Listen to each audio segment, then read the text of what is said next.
Welcome to Sustainable Packaging with Cory Connors. Today's episode is very unique and I'm excited about it. I'm interviewing Meagan Knowlton, who's the Director of Sustainability at Optoro. Hey, Meagan, how are you? Hey, Cory, I'm doing great. Thanks. How are you? Really good. Thank you for making some time for us.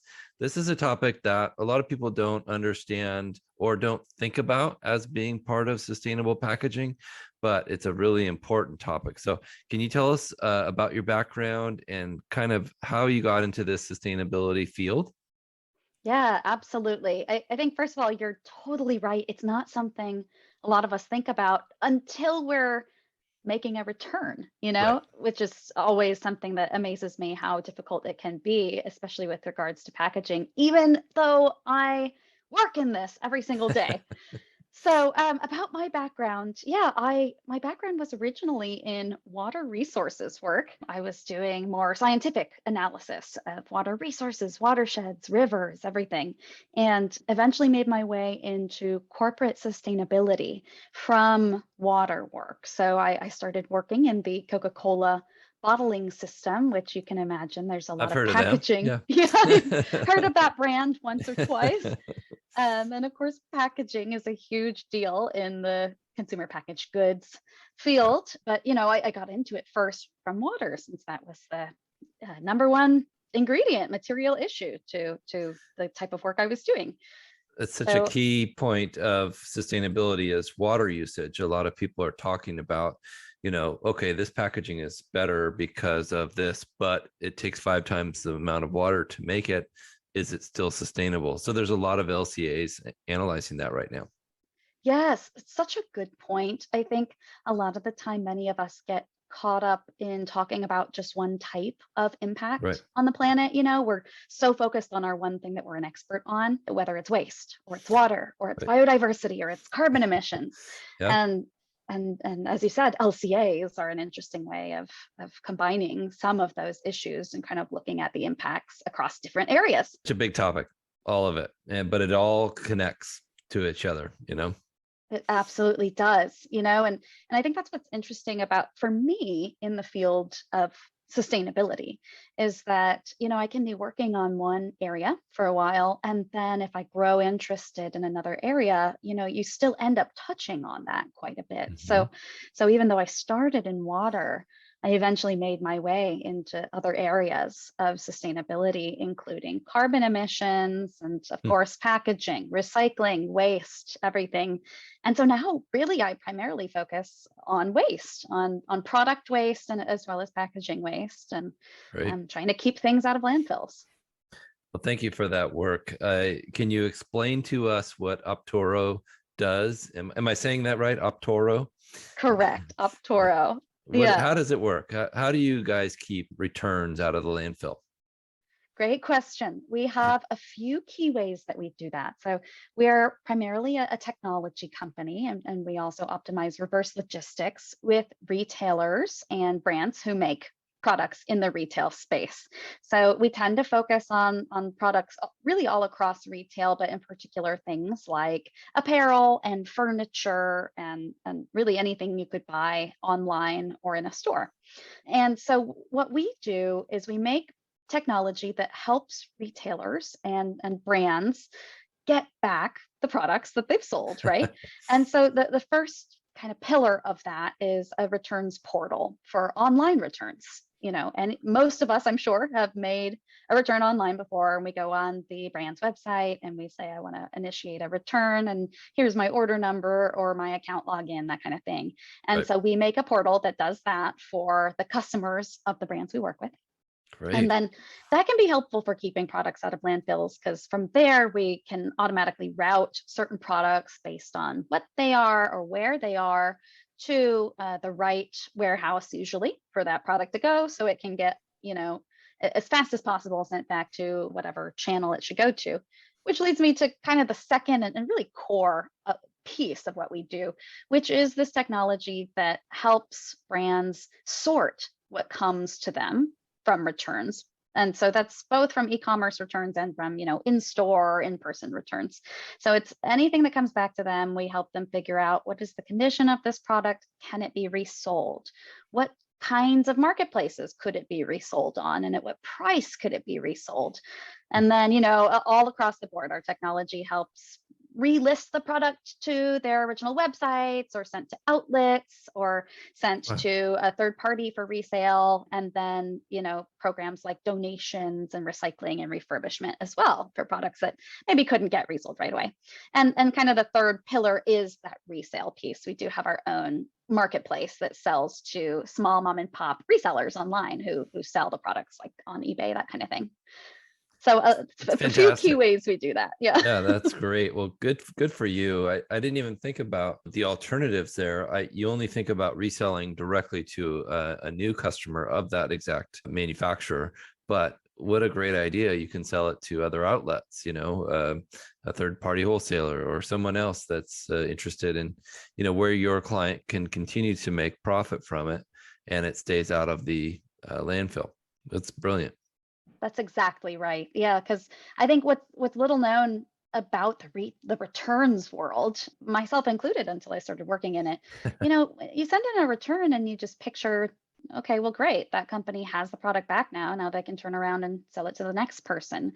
And truly, that is, I would say, the ultimate goal for any return. But there's so many other factors that go into deciding whether a product can get sold on a certain channel, including a brand's primary e-commerce or store channel. Is that product still in season? Was it tampered with at all? When you tried it on, did the tag fall off if it was clothing? If it's an electronic, is the box open? Does it still have all of the original packaging? Hmm. Everything like that can mean that the product might not be able to be sold in the way it was originally sold. So in those cases, brands have to find different, more creative ways of selling it. Like, for example, my favorite section of any part of a Best Buy store, which is the open box excellent area. I I love shopping from that. I've never heard of that. That's a tip. That's a great tip for Oh, consumers. oh yeah, absolutely. They have it both online and in store. IKEA does similar as well. If you've ever been at IKEA and seen their section where they have some pre-built furniture that was, returned. So it's already been built, but then the customer returned it. And sometimes they'll turn around and just sell it like that. It's great because it's already built. I don't have to do anything about it. And it's marked down. So I'm a Oh, big that's fan. awesome. I like that a lot. I don't like putting together IKEA furniture, that's for sure. So true. Thank goodness for TaskRabbit. You can get them Oh to yeah. come build it for you. Yeah, I've heard about them. That's a great company. Yeah, agreed. So what kinds of companies is your system really appropriate for? What is it, like you Yeah. said, apparel, clothing companies mostly? Great question. We work with a variety of different types of brands and retailers. And, I use those two words sometimes together, sometimes interchangeably, just meaning some companies make their own products, sell for other companies. So we work with companies like Best Buy and IKEA, as I just mentioned, but, other companies like American Eagle, Target, all kinds of companies that have a variety of different types of products. Our technology really works best for products that can be reused, and it's the entire product being able to be resold. So it is tricky. Our technology doesn't work so well with like consumer packaged goods, right? Because that Right. good has likely already been consumed. And thus then you've just got the packaging coming back. So we're not the service provider for the packaging coming back, at least purely just the packaging. But yeah, we tend to work kind of across all of the soft goods and hard goods in the retail industry, except for a couple categories like pharmaceutical, consumer packaged goods, that kind of thing. That's excellent. I know a lot of companies, like the companies that you mentioned, are stating grandiose goals of we're going to be this sustainable by 2025, or we're going to meet this carbon emission reduction goal by 2030. Are they able to use the metrics from your company as part of that positive step forward towards Yes. sustainability? Yeah. Yeah, absolutely. So what's interesting is, traditional sustainability, corporate social responsibility was very focused on the forward linear progression of a company, right? Like you're just looking at the products that are sold. But, nowadays, the companies that are really kind of ahead of the curve with sustainability are looking at not just sustainability, but at the circular economy and how to make their companies more circular and take responsibility for the products that have already been out in the market. So that's where we can really help our clients and companies we work with to have better reporting and transparency into what products are getting returned or taken back and reused and resold. And so we help them with, waste metrics, of course, and we also calculate the carbon footprint of the reverse logistics process for our clients as well, and look at ways to try to reduce the carbon emissions associated with returns.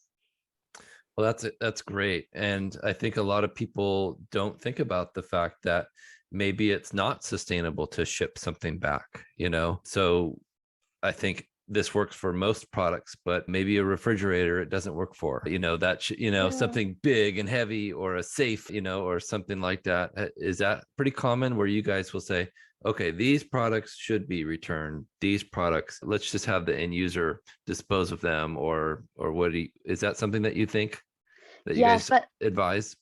that is something that definitely exists in the world of returns. Different people call it different things. I refer to it as customer keeps, right? It's telling a customer, okay, keep that item. It's not worth sending back where you bought it from. Either, as you said, it's way too heavy and it doesn't have any value, and the cost of the freight or whatever is way more than it would be to resell it.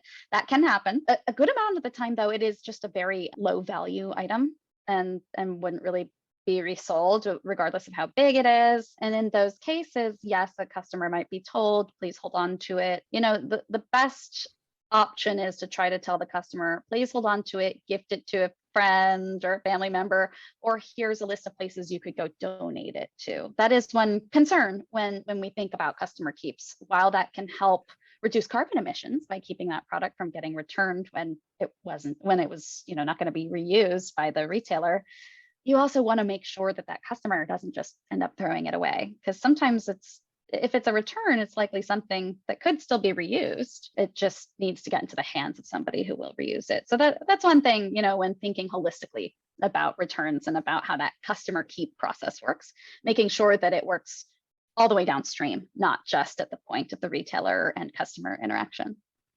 That's such a good point. Customer keep. I'm gonna use that in my everyday life from now on. So thank you for sharing that.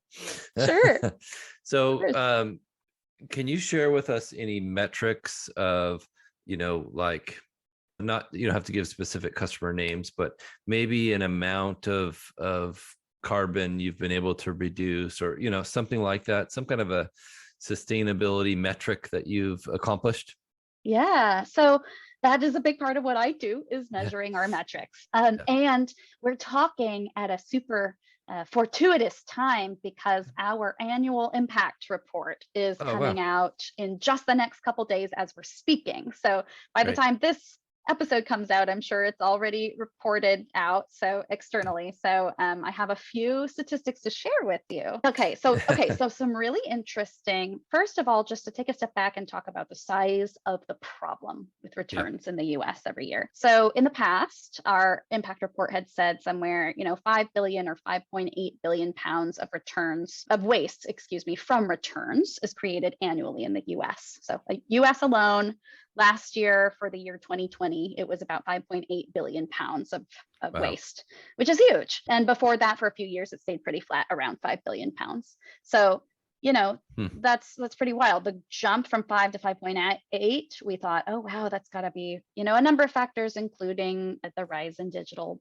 shopping and, higher amount of waste, higher amount of returns associated with e-commerce. We know that the returns rate for e-commerce is generally higher than kind of traditional store bought products. And the year 2020, we saw e-commerce jump, right? So that's kind of a trend that doesn't surprise us.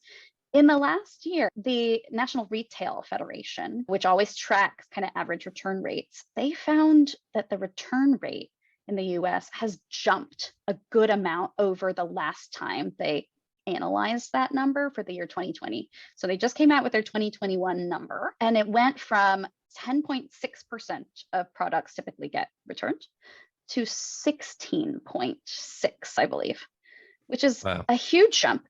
What that means is our annual waste metric, which we calculate saying, how much waste is produced in the US from returns. This, for the year 2021, we estimate that it was about 9.6 billion pounds of Wow. waste from returns and landfills. That includes the products and the packaging. So jumping from 5.8 to 9.6, if our estimates around returns rates is directionally true. Wow. Which is crazy. So, that also, we also calculate the same for carbon emissions. In the past, it was around 16 million metric tons per year of carbon emissions. This past year, it was about 27 million metric tons.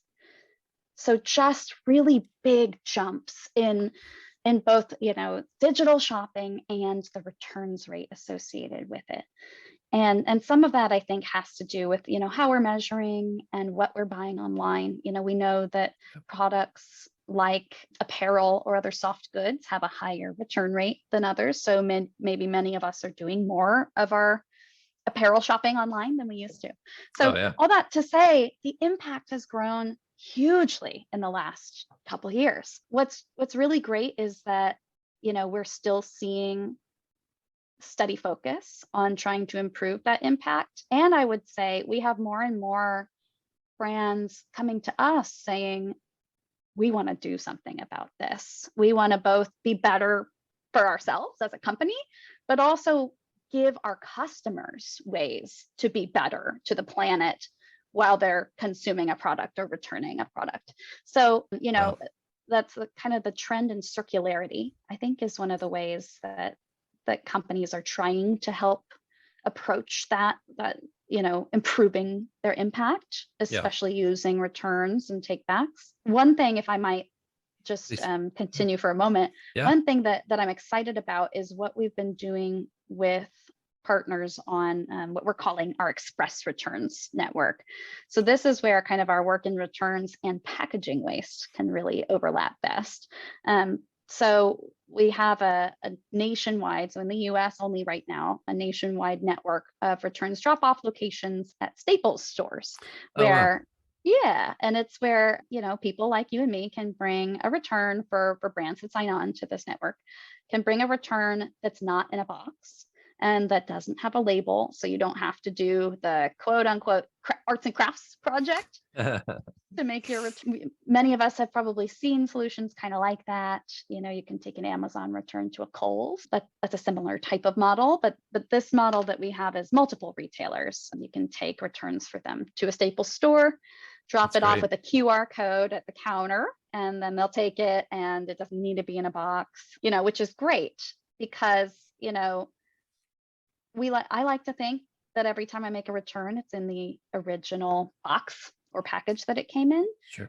But not everyone is always doing that. Sometimes you've lost that box or you already recycled it. And so, the goal there is both cutting down on the amount of space it takes to get products back to retailers, thus kind of helping with the carbon emissions of return shipping, but it's also helping with cutting down on the use of new boxes for returns. So you could even cut down on the use of new boxes by nearly 75%.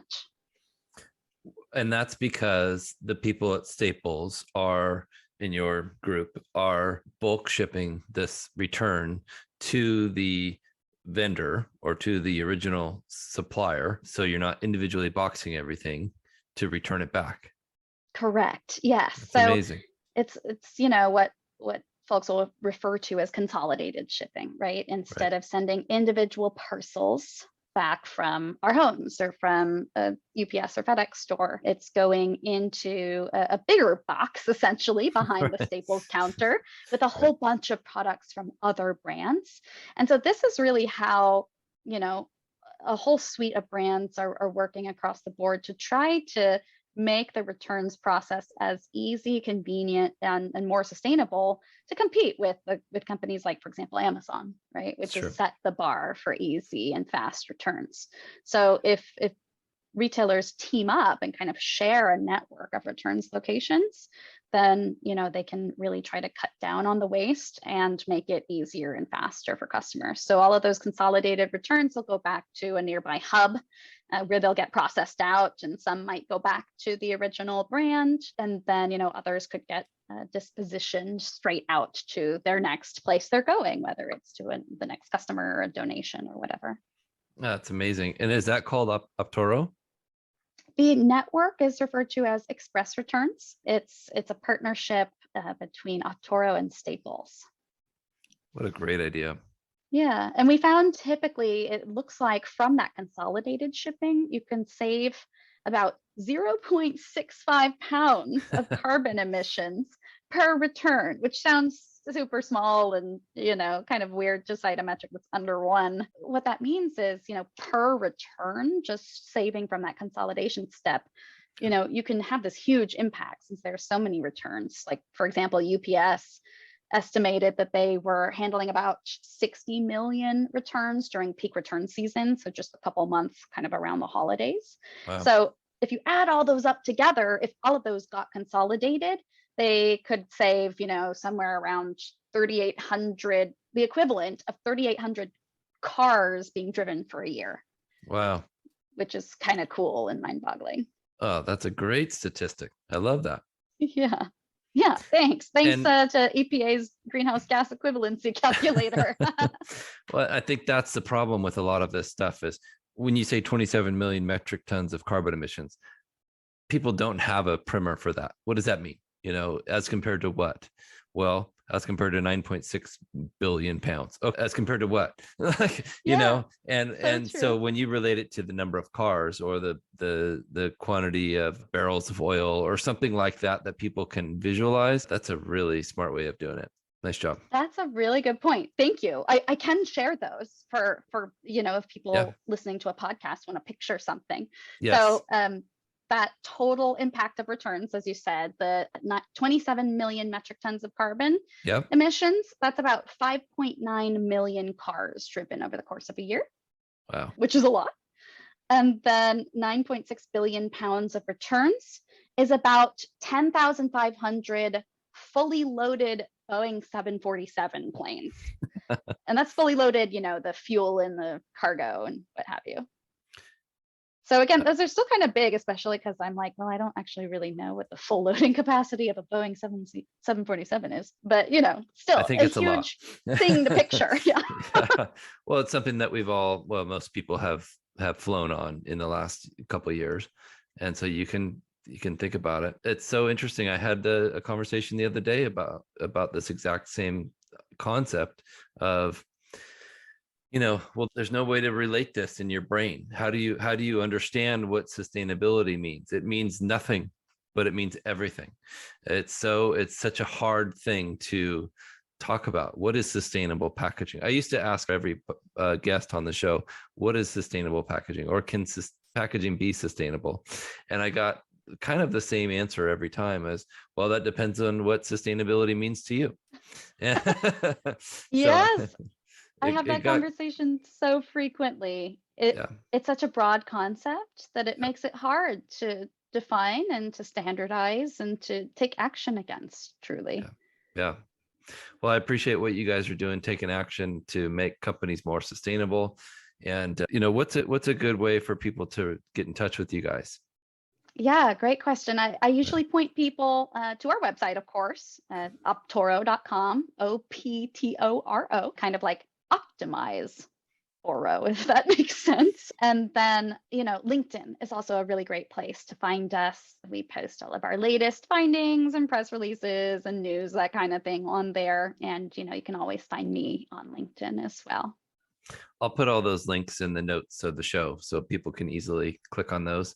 I'd like to thank Landsberg Aurora for sponsoring this podcast. Again, if you're listening, please take a minute to subscribe and rate our show so we can get more and more people to listen. And thank you so much, Meagan, for your time. We really appreciate it. Of course, Cory. Thanks for having me. Have a great rest of your day. You too.